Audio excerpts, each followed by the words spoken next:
Welcome back to the Fit Dad Club podcast. My name is Travis Jones and welcome back. We have another episode, another week, and today we're going to talk about calories and why tracking calories is the key to weight loss.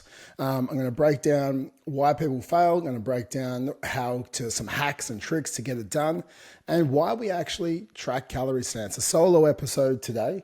Here's the day before that I go and run 64 kilometers and do the Bruni Ultra. So, wish me luck for those listening to this because it's going to get released after I either complete it or die. But guys, we're going to get into it, short and sharp today to make sure that, we finish off this year understanding the key to long-term weight loss, fat loss, and the key to sustaining or maintaining your results once you achieve them. So I think the purpose of this episode is to help you understand why tracking your calories when you're trying to achieve a goal and then tracking it to maintain for a period after that is the most crucial thing. Now, for myself, I've tried, been coaching people for the last 20 plus years, but I've tried every single diet out there from paleo to, I haven't tried vegetarian. Like I love steak and meat too much, but I've tried the paleo, I've tried the clean eating, I've tried the keto, I've tried cyclical, ketogenic diets. I've tried it all. And I couldn't really, I found none of them really a long-term maintainable or sustainable plan. I love pizza, I love burgers, I did like drinking at one stage of my life. And, with that, I couldn't actually stick to any of those plans because if we're looking at clean eating, then you can't have, a myriad of different things. If you want to have you want to be paleo, you can't have burgers or pizza. If you want to be keto, then you can't have spaghetti or you can't have pasta. All these diets create restrictions. So, the beauty of macro tracking and calories is it takes the restriction away. There is no good or bad foods. There is just foods with calories, and some foods have higher calories and some foods have lower calories. And I think what it does is it opens up your availability to make decisions. No one's taking anything away from you. You, as an adult, get to choose what you get to have inside those calories. And there can be volume-based foods where you get really full, or you can have calorie-dense-based foods where you're not eating as much. And I think that's where it comes down to an educated perspective. So I think this is it's one thing you're going to be doing for the rest of your life, and that's eating. And this is one thing that I think every single person should learn. So when we're looking at calories, you can't manage what you don't measure in anything in life. If you try to buy a house and you have to save a deposit and you need to save your $150,000 or whatever it is you have to save, then you have a savings account and every week you put money into that savings account and you need to measure it, and that's how you manage your savings. Okay, I'm putting this much away each time. I'm putting $500 a week or $1,000 a week, whatever you're putting away in the savings account every single week. You're measuring it and you're managing your expenses, you're managing your income, and you're measuring the amount of savings you have on a weekly, monthly, and yearly basis to achieve this. That makes common sense. That's not obsessive. That's disciplined. That's having a structure. It's having a format. So here's the exact same thing that we look at, when we're trying to manage our calories in and calories out when we're trying to lose weight. So every single one of us has an amount of calories burned on a daily basis. I have calories, you have calories, and everyone's calories we burn is different. You have your total daily energy expenditure, and that's made up of your basal metabolic rate. So you burn calories at rest. It's made up of your NEAT activity, which is your, non-exercise activity thermogenesis, which is your, some walking between here and there. You've got your EAT, which is your exercise activity. So, that's going to burn calories. And then you have the thermic effect of food, so you burn calories through digestion. Now, there's different ways that we can manipulate each of these things to increase the calories you burn, but that's not what we're talking about today. I just need you to have an understanding. It's like you're burning a certain amount of calories. Let's just call it, for simplistic sake, 3,000 calories a day, okay? And then you want to consume a certain amount of calories. And if you want to lose a kilo of fat, you need to be in a deficit of about 7,000, let's just say 7,000 calories, just for even numbers for me in my math today. It's a little bit over that, but say 7,000. So if you ate 2,000 calories a day, if you burnt 3,000 and you ate 2,000 calories a day, you're going to lose a kilo every single week. Now, that will change over time. As you get smaller, you'll burn less calories. So we need to modify it and make sure we're increasing your total daily energy expenditure or minimizing your intake. But from the get-go, if you're burning 3,000, you're eating 2,000, you'll start losing a kilo every week. It's just like managing your bank account. So when we look at it, if you're paid a certain amount each day, so let's just say you get paid, $200 a day, and you start spending only $150 a day to live, you're going to be saving that $50 a day every single day. At the end of the week, okay, cool, great, we saved $350. And you're managing this. You're managing expenses. If you overspend, if you make 200 and you spend 250, then one, you're going into debt, which is what we don't want, or two, you're going to have less to spend tomorrow. And then if you keep spending more tomorrow, you're going to go further into debt. And that's called weight gain. Okay, so all we have to do is understand the concept of calorie tracking is just like managing your finances. We have a certain amount we get to spend each day. And if we spend under that, we go into savings, and that savings account is our fat loss. And to lose a kilo, we need to save 7,000 calories every single week. And it is as simple as that. So have that analogy whenever you're going into your day. So we have to figure out how much calories you're burning. Then we need to measure how many calories you're putting in your mouth. And we just put our hand to our mouth a few less times.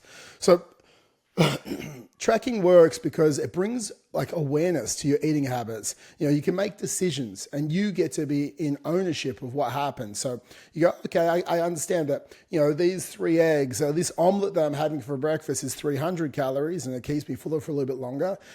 Or I could have this muffin and coffee and that's going to be 500 calories and it's not going to be as full for longer because it's less satiating. There's less volume to fill up my stomach. So I'll make the better choice, which is spend 300 calories over here and be full. If I go to the servo at lunchtime or at Smoko, you grab a meat pie and a Dare iced coffee, that's 1,000 calories. If you only have 2,000 calories to spend and you're spending half of your daily budget on a Dare iced coffee and a meat pie for Smoko, you're going to blow your calorie bank. You're going to do it. So instead, you can make yourself a sandwich. Grab some ham, grab some bread. Country Split has the lowest calories. Grab some light mayo. We get 20 grams of 99% fat-free mayonnaise.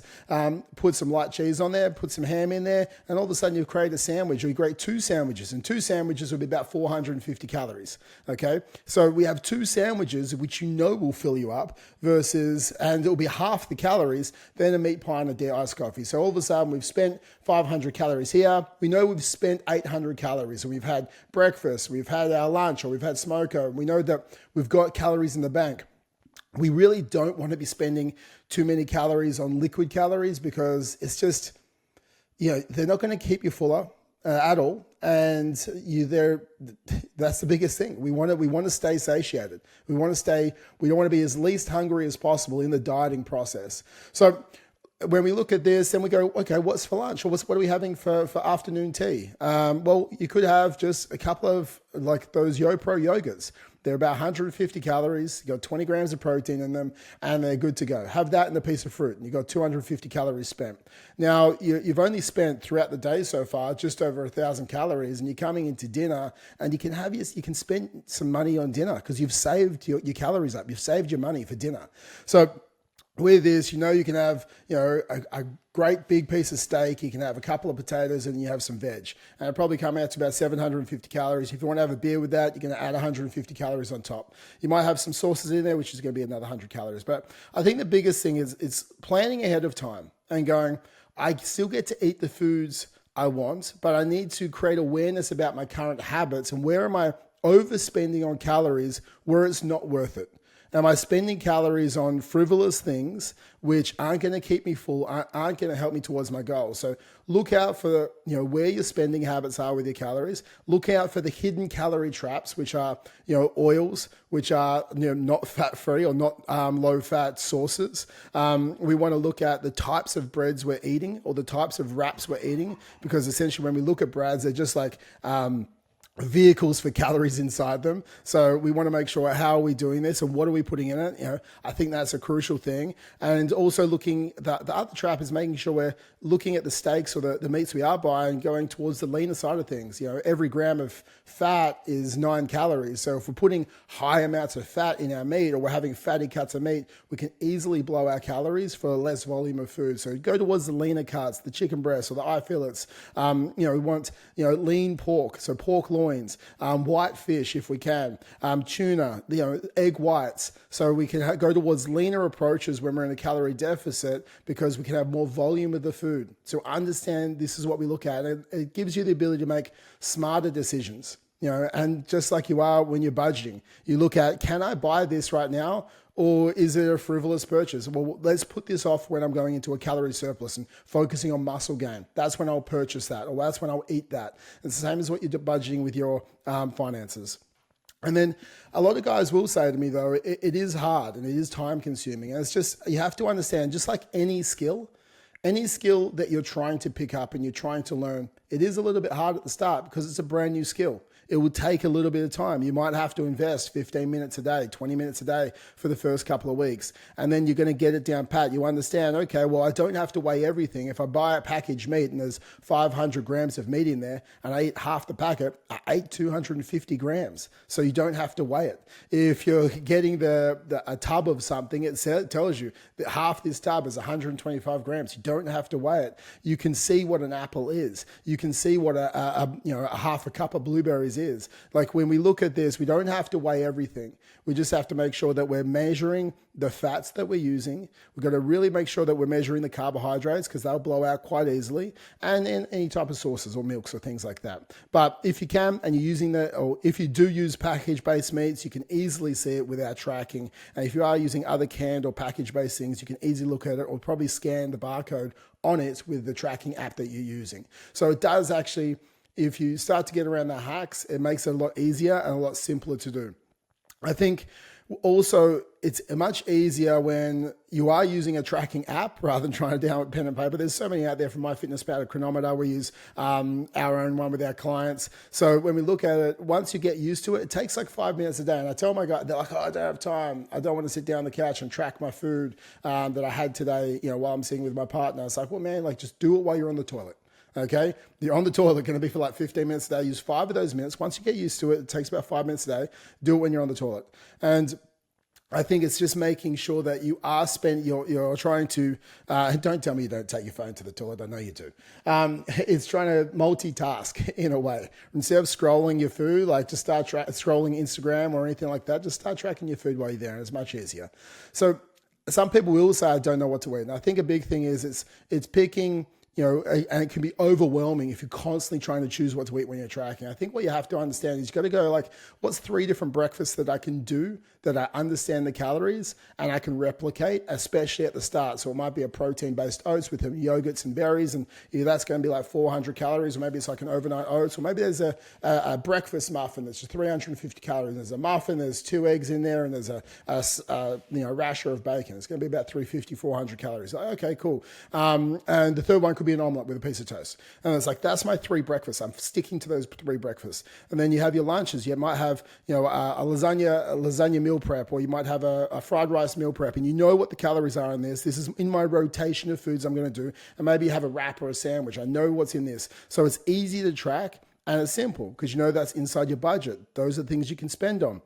You have a couple of go-to snacks, like the yogurt or the apple or the piece of fruit or some jerky, and you have a dinner rotation at home. And again, if you can keep it simple at the start, where it's like, 150, 200 grams of potatoes or sweet potato, or, pumpkin is a very volume-based, so like 500 grams of pumpkin. You're going to have some veg, a cup of veg, and you're going to have, 200, 250 grams of a meat, and season it correctly. That will make it taste good. Using the low-calorie sources, like I have my steak and potato dinner, maybe it's like mashed potato. I have my chicken and sweet potato fry dinner, and maybe I have a fish and baked potatoes. And some veg with each of them. And that's my dinners each day. And I'm going to go through this rotation of dinners. And once you understand, and once you get used to tracking, then you can sort of make it more complex. You can sort of start to be elaborate with your meals, but you want to try and keep it as simple as possible at the start so you don't get overwhelmed with your tracking. You don't want something that has like 23 ingredients that you have to track because, one, you're making it harder on yourself. You're making it harder than it needs to be. So focus on meals you enjoy, focus on simple meals, and create a rotation of about 3 or 4 meals that you can just put into your breakfast, your lunches, your snacks, and your dinners, and then you're good to go. One other thing people do say is, I run out of calories every evening. So when I'm looking at it, I get to the end of the day and I've got like 300 or 400 calories left and I'm so hungry, what do? I think the biggest thing is you should be tracking your day before your day starts. Okay, I think that's the big thing. Just like a budget. Before your week starts, you look at, this is the amount of money that I'm spending on A, B, and C. You already have the plan. You don't just start spending at the end of the week. You don't have any money left and you've got, 3 days left until your next paycheck. You want to budget out your day, and we plan the budget ahead of time. So the night before, so today, if you're listening to this on the Monday, you want to plan Tuesday on Monday night. So it's like, breakfast, I'll have this, you track it in your app. Lunch, I'll have this, you track it in your app. Dinner, I'll have this. Oh, I only had like 400 calories left for dinner. I'll make lunch a little bit smaller so I can make dinner a little bit larger. So what you're pre-planning, okay? Because we want to make sure that we're allowing the calories so we do have enough at the end of the day, so you're not going to bed hungry, you're not going to bed miserable. So if you pre-plan ahead of time, and then shit hits the fan sometimes, but you've already pre-planned, you go, I can just make an adjustment there. It's not stressful because you know how many calories you have. So I think making sure you are tracking ahead of time is a massive thing that we should be doing. Making sure we're having enough vegetables in there. They're super low calorie, they're going to be high in fiber, they'll keep you full, so will protein. So I think making sure that you are doing this, and it's just keeping it simple, guys. If you do go over by 200 calories one day, you can go 200 calories the day after under, and you'll balance out your calories for the week. Because remember, it's 7,000 calorie deficit is what we're trying to go for. And we look at it over the week. If we're burning 3,000 calories a day, we're burning 21,000 calories a week. Our budget is to stay under 14,000 calories a week to lose that kilo. And if you go over 200 calories one day, if you're eating 2,200, then the next day just eat 18. That's okay. I don't want you to start some binge restrict type of behavior, but you can calorie cycle slightly. If you have an event coming up on Friday night and you're going out to dinner and it's going to be slightly bigger, you can budget. I'm going to have 2,500 calories on Friday night or 3,000 calories on Friday night. So the other 6 days, because you're going up by 1,000 calories on that Friday night, you got 6 days, okay. Well, that means I need to take 150 calories a day off every other day of the week. You're going to eat, 1850 or 1830 each day for the rest of the week, and you've allowed yourself to have that 3,000 calorie day, and you still maintained the 14,000 calories.